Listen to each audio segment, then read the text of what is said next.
Hi, it's Zena Krogadal, your American Dreammakers host today. I have a very special guest this morning. She has a heart of gold. Her name is Dianne Blake, and I am excited to bring her on here. But first, let me get our intro video on and we will get started. If you're watching this, please be sure to share this out on your platform. And if you want to make comments, go ahead and give StreamYard permission at streamyard.com/Facebook so that we can see who you are when you are asking questions. And don't be afraid to hop in and say hello. So here's the intro video. Here we go.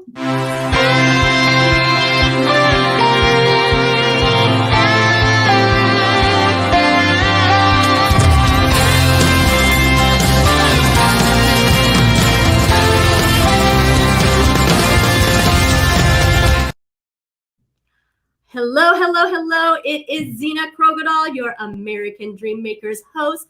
Good morning to you. I have a wonderful guest this morning. Her name is Dianne Blake, and she has created a known universe, and she is going to tell us all about it today. So I'm going to bring her on, and we're going to get to know who Dianne Blake and why she decided that we needed this universe. So here we go. Hi, Dianne. Hi, how are you doing, Zena? Good. How are you doing? It's so good to see you today. Thank you. And I know you're a busy gal, so I'm really glad that you were able to stop in and chat with us today. And before we get into your exciting things, we'd like to know about Dianne Blake. So tell us a little bit about yourself, Dianne. Well, I used to be retired until my known universe came to life. So I'm an artist, was a programmer for many years. I was a technical writer and did a lot of technical stuff.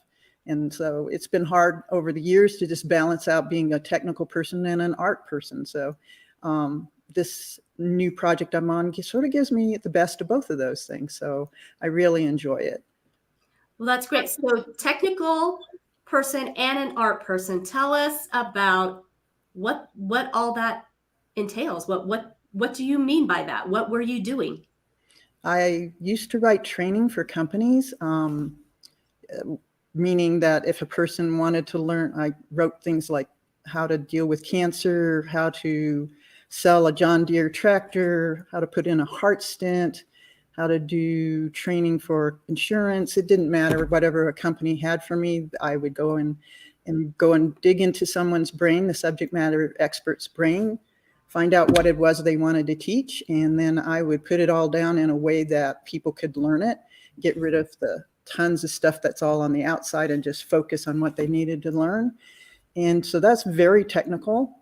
But also when I created the online courses, I had to make them visually attractive so that people would want to look at those screens and interact with those screens. So that's how that started. But on the personal side, I enjoyed making handmade books, painting, drawing, just lots of little things like that. Hello, Facebook user. Hey, let us know who you are. I'd like to thank you so much for commenting. That is pretty cool what Dianne does, huh? So, Dianne, so that's great. When did you know you had an artistic side to you?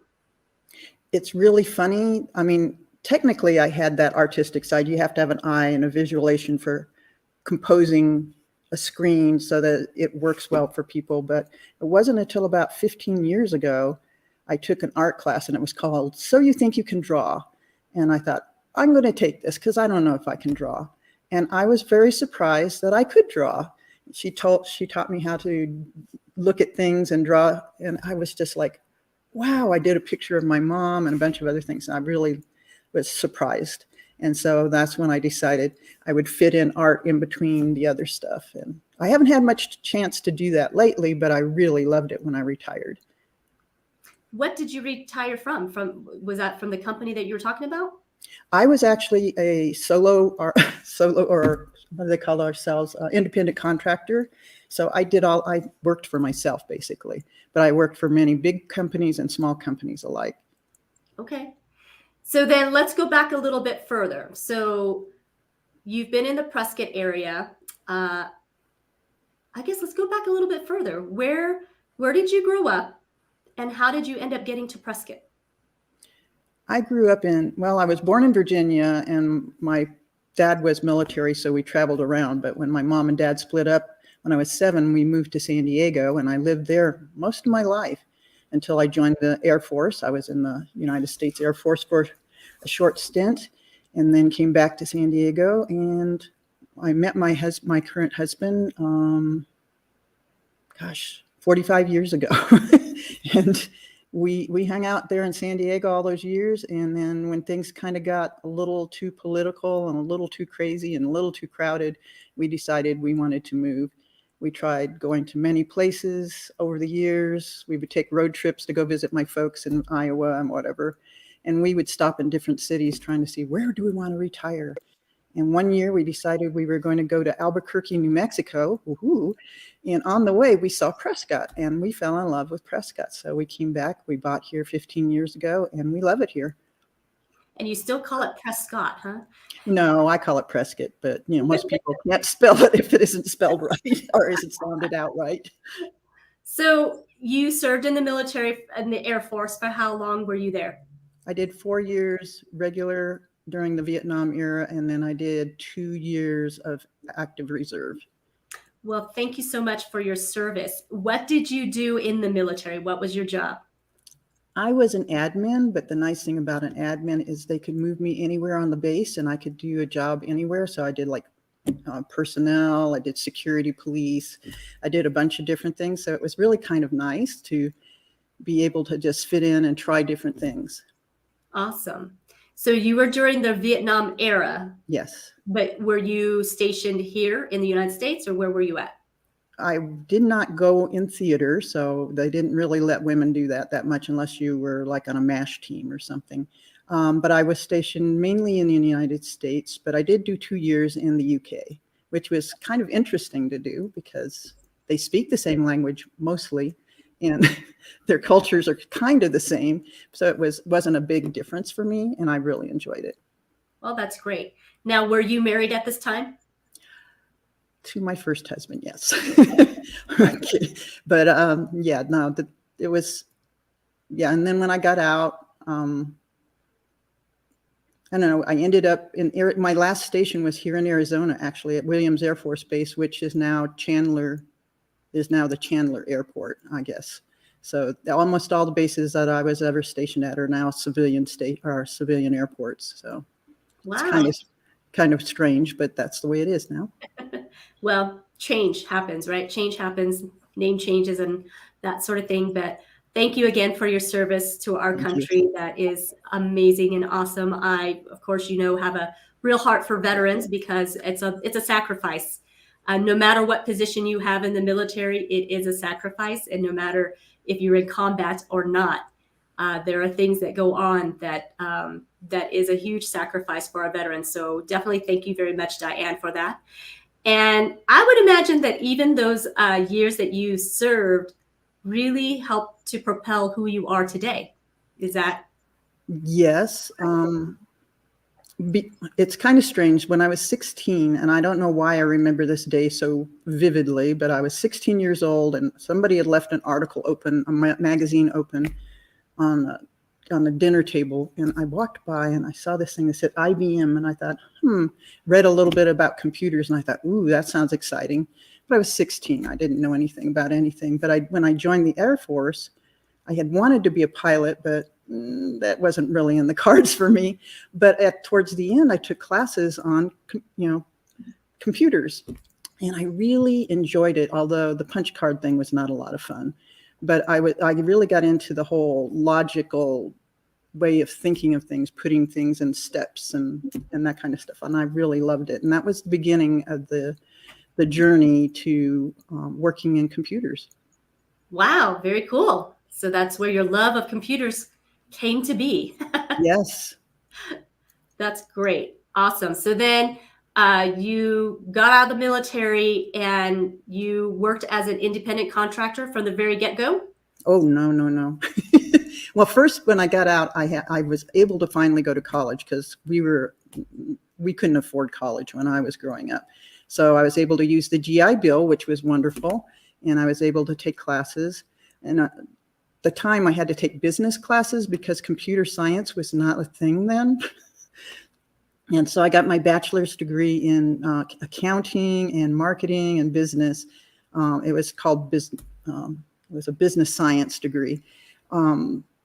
It was interesting to try to learn computers at the same time you're using business, but that was the way I kind of envisioned using computers back then. I mean, most people used it for accounting. So I enjoyed doing that. And so I was able to go work at a company called NCR, or people used to call it a National Cash Register. And they just went with the initials later. And I worked for them for 13 years, and I climbed the ladder from a typist to computer operator and programmer, and finally ended up as a senior systems analyst. So it took time to do, but I enjoyed all the steps. Great. So when did you retire? When did you officially retire? 2019, just before the COVID. Great timing. Yeah, it was an interesting time because, but at that time that I retired, I was really ready. I was working on probably 4 or 5 projects at a time with people in different countries, different project teams, all on different topics. I think the last project I worked on was for Delta Airlines, where I had to put together a course on how to refuel an aircraft when their fuel gauge was broken for their, on the gas tanks. They call them fuel tanks, I think. But anyway, it was kind of interesting to see how they would level things out and did stuff that they had to learn to do in order to make sure they filled the craft safely. Yeah. Wow. But go ahead. I'd say that's some details that you have to make sure are completed. Yeah, otherwise it's not safe for people to travel. So, Yeah. But I was ready to retire. It was just too much stuff to do at the same time, and I was looking forward to just doing some art, and that it was a good thing. Well, but then something happened. It's called COVID. Yeah. Yes, and then you got this idea to launch what's called the known universe. I don't really want to get too political here, so I will be good about that. But I will say that during the COVID era, we had a lot of scaring things going on as far as what was going on in the news, what was happening on TV, what was happening with big tech. And it felt like people were losing their privacy. People were being kicked off of the platform who had a different opinion about things. And it was kind of making me kind of, I don't know, cranky. I'll just say not that nice word, cranky. But one day, in January 13th, 2021, to be specific, I felt a call. I'm a woman of faith, and I felt that God called me to create a website. And I thought, no, I don't want to do that. But I felt called to do it. And so I just started doing it. And it was a difficult journey for me because although I know all about programming and all, the world had changed since I used to program. And I was working with WordPress. And I had to learn about servers and a bunch of other things that I felt totally out of my element to do. But over the next 2.5 years, I learned how to use it, how to make it something that where people can go and have privacy, can be able to speak their mind, have a group of people that they feel comfortable with, and they don't have to worry about me censoring anybody. In fact, I've given them the censoring tools, or we call them moderation tools, to moderate their group and be able to be in charge of what's said, not me. Okay, great. So I've got a video here. How about we go ahead and play this video about the known universe? That would be fantastic. Thank you. Let me add this.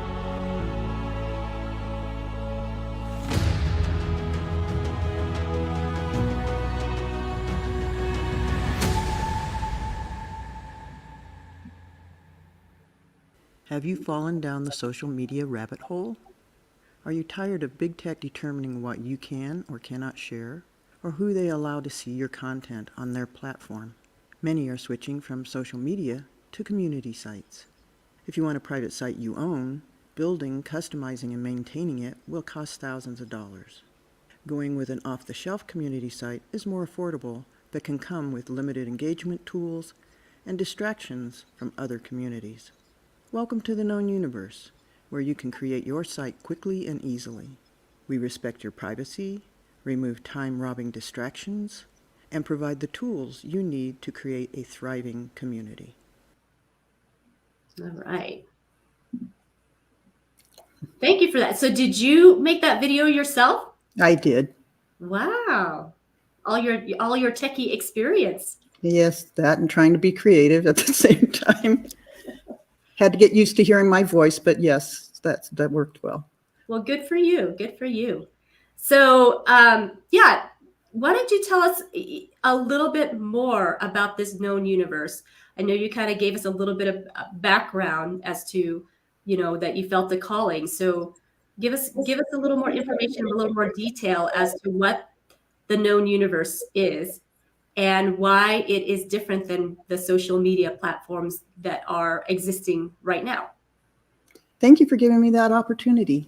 The Known Universe is a website, not an app, although I've tried to customize it in such a way that if you use it on a phone, it's responsive and allows you to use buttons instead of tabs, and it'll react a little bit more like an app.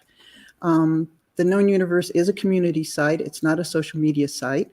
And that means that you get to control your community. You can build your own community. We call them worlds because we're in a universe. And your little world is your spot. You get to control who comes into it.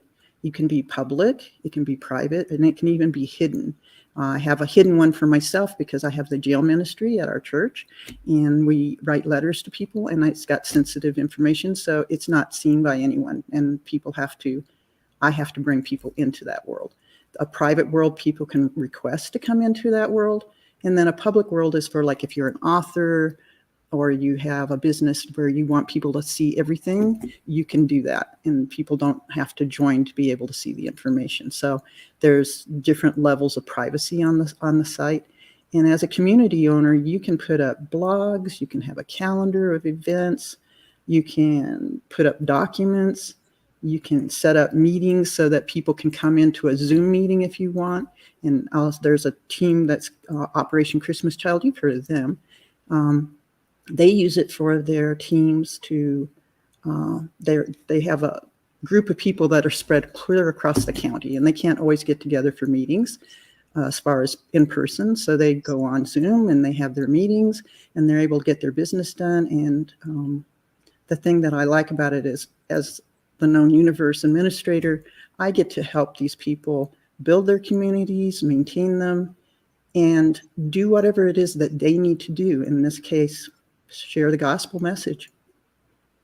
That's great. That's great. So right now, when did this get launched, the Known Universe? Well, it launched really recently, only in the last couple of months, but I've had people on it for about a year because I was looking for people who would be interested in using it and trying it out and just sort of working out the bugs and making sure that it was going to be useful to people. And through that is how I learned that people needed to use it on their phones in a way that's more like an app. And so I've been able to learn a lot of stuff to make that site better. Okay, so you are the creator of the site. Yes. And you're also the one that maintains the site? At this point in time, yes. That hopefully will change soon, but we're doing it for now. Okay. And how many universes are there? I guess, is that what it's called? Worlds? They're worlds. I've got about 40 worlds out there right now. We only have a couple of hundred people on it right now, but I don't measure success by the number of people, but so much by what I can do to help them create a community and who they serve. And that's the most important part, is serving people and allowing them to serve others. It's great. So then to create your own world, is it very similar to like having a Facebook group page type of features, or what kind of features is the Known Universe different than the features with a Facebook group page? The biggest difference is, first of all, when it comes to Facebook, is that we don't tell you what you can or can't have and what you can share, and we don't hide your stuff from people when it gets opinionated, we'll put it that way. But we do have a lot of similar features in that you have a group in Facebook, you have a world in the known universe, and you can invite people to your world. You can moderate that world. You can add documents. I'm not sure of all of the things that you can. I don't believe you can do Zoom in Facebook. There's several things that we can do in the known universe you can't do in Facebook groups. So it's got a little more functionality. And I'm always trying to add to that functionality whenever I can so that people have more tools to do business or community. And I think the advantage of a Facebook group is that there's a lot more people's eyes on it. The disadvantage is that there's so many people, so many groups out there that you sort of get lost in the big frame of things because there's so many people and so many groups. So it's really, the known universe right now isn't that big, and that gives you an opportunity to sort of step on that platform and be the first one to be seen and known. Well, that's very exciting for you to, and very courageous, I will say, for you to step out and do something that hasn't been, that's just, a different concept. And I know that's probably part of the challenge that you were talking about getting it launched, is trying to explain to people what this is and how it's going to benefit them. And so I do want to applaud you and tell you that I very am proud of you for being courageous, because sometimes people, they'll have dreams and thoughts and feel like there's something pressed on their heart, but for whatever reasons, they'll talk themselves out of taking that next step, which is, actually doing it.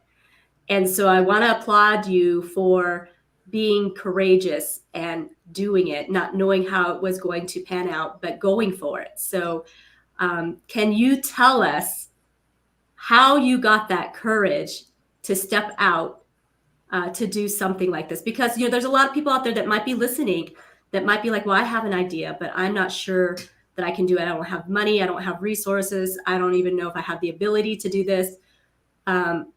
So give us a little inspiration, Dianne, because this is the American Dream Makers, and we are all about, making the American dream come true. And I do believe that the American dream belongs to all of us. Yes. And not only can we achieve it, but we can actually go beyond. And part of the reason why we can do that is because when we come together collaboratively to share our ideas and inspire one another, that's kind of that launching board. So I'm just asking you to give us some inspiration for those of us that may be like pondering an idea and not sure if we need to just step out and do it. Wow. It's kind of interesting. Like I said, I felt called to do it. So that was the impetus. There we go. The impetus to get me started. There has to be usually something that just, it's like going on a diet. You have to determine to do it. You have to decide that there's something sufficient in your life that motivates you to move forward. And like starting a diet, if you can say, gee, I would like to lose 20 pounds by the end of the year. But if you don't go through the steps to do that, you're probably going to still be where you were, or unfortunately, worse condition. But if you determine that's something you want to do, then you have to set about a plan to do it. And one of the things I did was just sit down and say, okay, I don't know where this is going because I'm called to do something. I don't know I have a 5-year plan or anything. But I can decide that, okay, I'm going to do this. I need to first start the research. And you just have to start the baby steps of saying, am I pointing in the right direction? And that's what I had to do with the research is, okay, what do I do? How do I get there? What tools am I going to use to get there? And each step was sometimes confusing. I sometimes felt like maybe I'd misheard, or maybe that I should have been doing something else. But as long as I stayed the course and just said, no, I'm going to just keep going. I'm just going to keep going. And each step gets a little bit easier.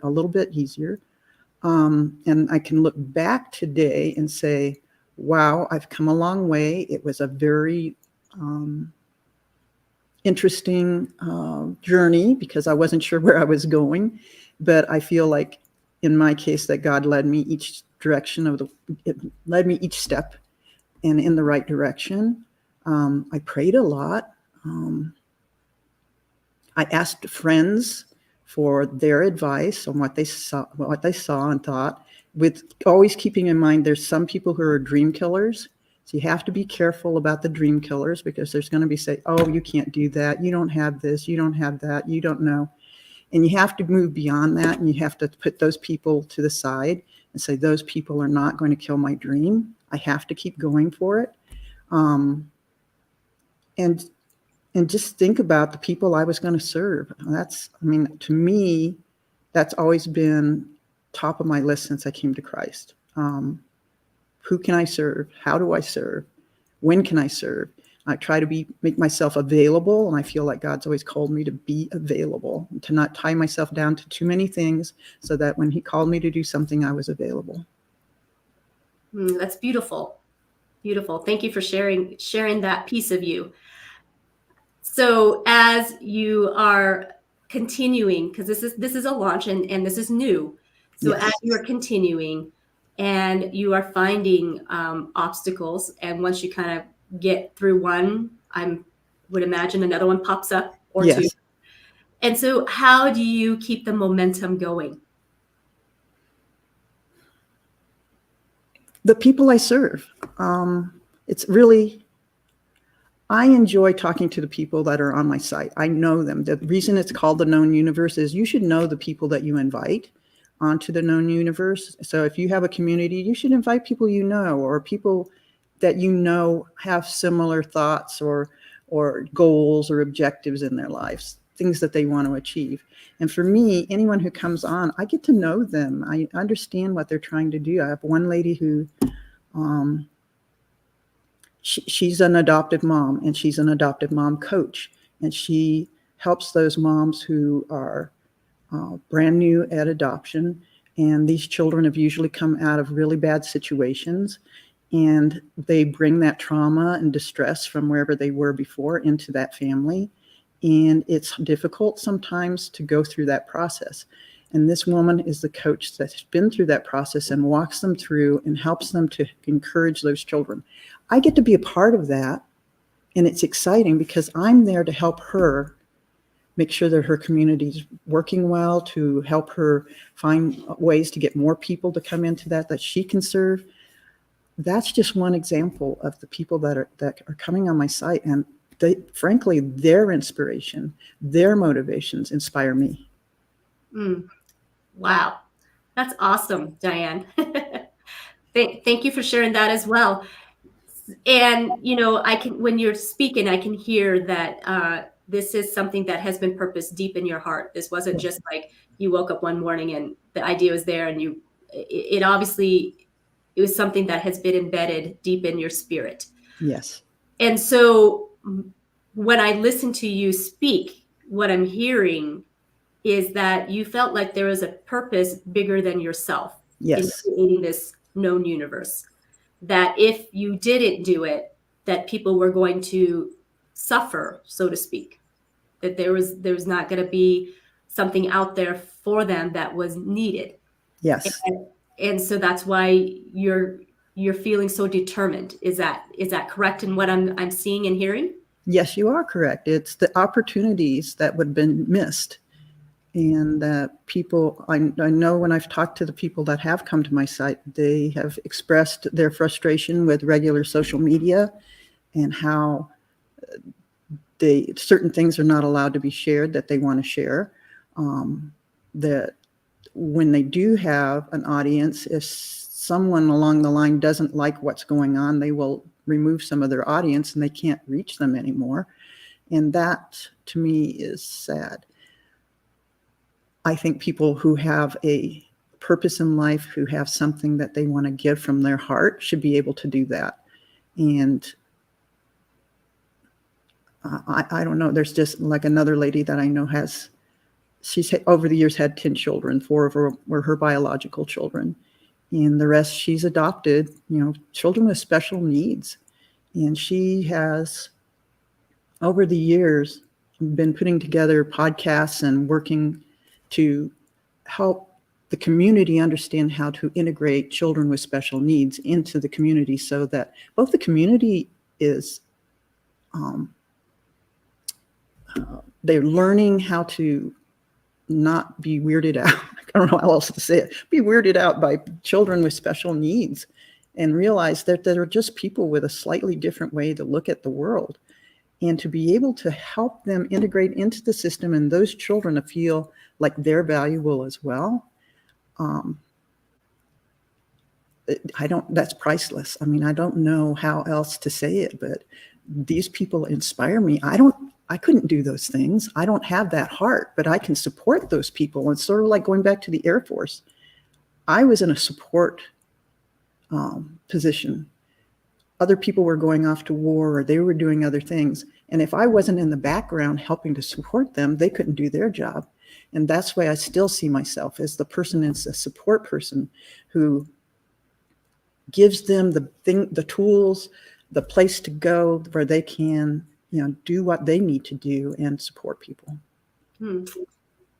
So if somebody wants to get a hold of you and wants to know more about the known universe, I believe this is your website, correct? Yeah, it is correct. Okay. So if they go to this website, they can reach out and contact you through it? Yes, they can. So how much does a world cost to create for someone, or does it vary? Is there different packages?